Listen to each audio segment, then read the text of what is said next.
Pabili. Baka gusto mong malaman ni Peter kung sino yung batang hawak-hawak mo. Kung sino yung batang pinabinyag. Parang daming sekreto ng pamilyang to. Dahil ang totoo, hindi anak yan ni Peter. Hindi totoong anak niya yun. Mawag naman ganyan, ma. Wag niyo naman. Ma, hello. Hello. Tita kayo. Gagawa talaga ako ng eksena para malaman ng buong mundo yung kabaliwan mo, Blandina.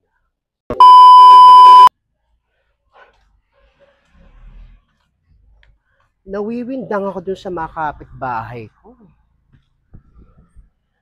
Mukhang maraming bahong itinatago. Parang interesado ako sa family background ng mga bruhang. Matawagan nga si Rosa.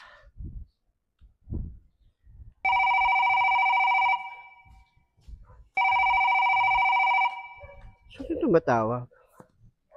Hello? Hello, Rosa. Si Ate Ligaya mo to. Oh, Ate Ligaya. Patawag po kayo. Kamusta po? Eto, magang-maga. Okay lang. Ano po namamaga sa inyo? Ikaw talaga, ate. Ba't po kayo napatawag po pala? Ay nako, may narinig kasi ako kaya napatawag ako. May narinig ako dun kwento dun sa lola mo. Sino ba yung Blandina na yan?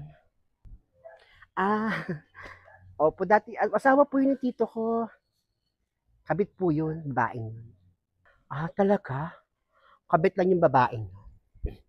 Narinig ko kasi sa bunganga ng lola mo, niya na yung babing hawak ng Blandina ay hindi pala totoong anak. Talaga?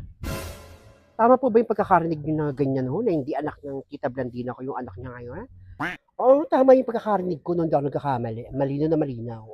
Hindi pa naman ako nabibing yung lola mo pag makapagsalita, kala mo kung sino ang lakas-lakas ng puso. Salamat po sa informasyon. O sige, sige na, sige na. Salamat at napatawag lang ako. Sige po, salamat po. Sige na. Totoo kayo sasabi ni Ate Ligaya? Laking gulo to ha. Masabi nga kay mama. Ma, yung mga pinamili ko man nandun na sa lamesa, napahugasan ko at napatanggal ko na rin po yung hasang ng mga tulingan na pinabili nyo sa akin. Eh di maganda, wala ka nang gagawin, di mo na hugasan yung isda. Ayaw nga pala ma, kilala mo ba si Ate Ligaya dun sa bahay ni Lola, yung nagligtas sa akin? Oo, kilala ko. Bakit? Anong meron doon sa Ligaya na yun? Tumawag sa akin kanina. Sabi niya, may narinig daw siya doon sa bunganga ni Lola.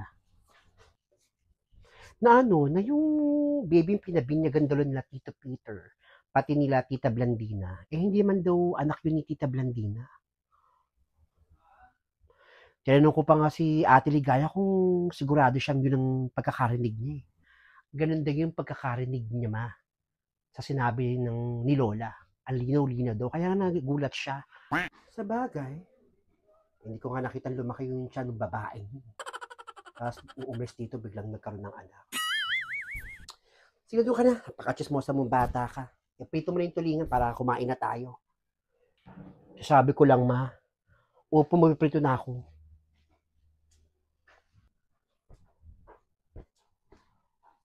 Ano kaya kung totoo yung sinabi nito ni Rosa?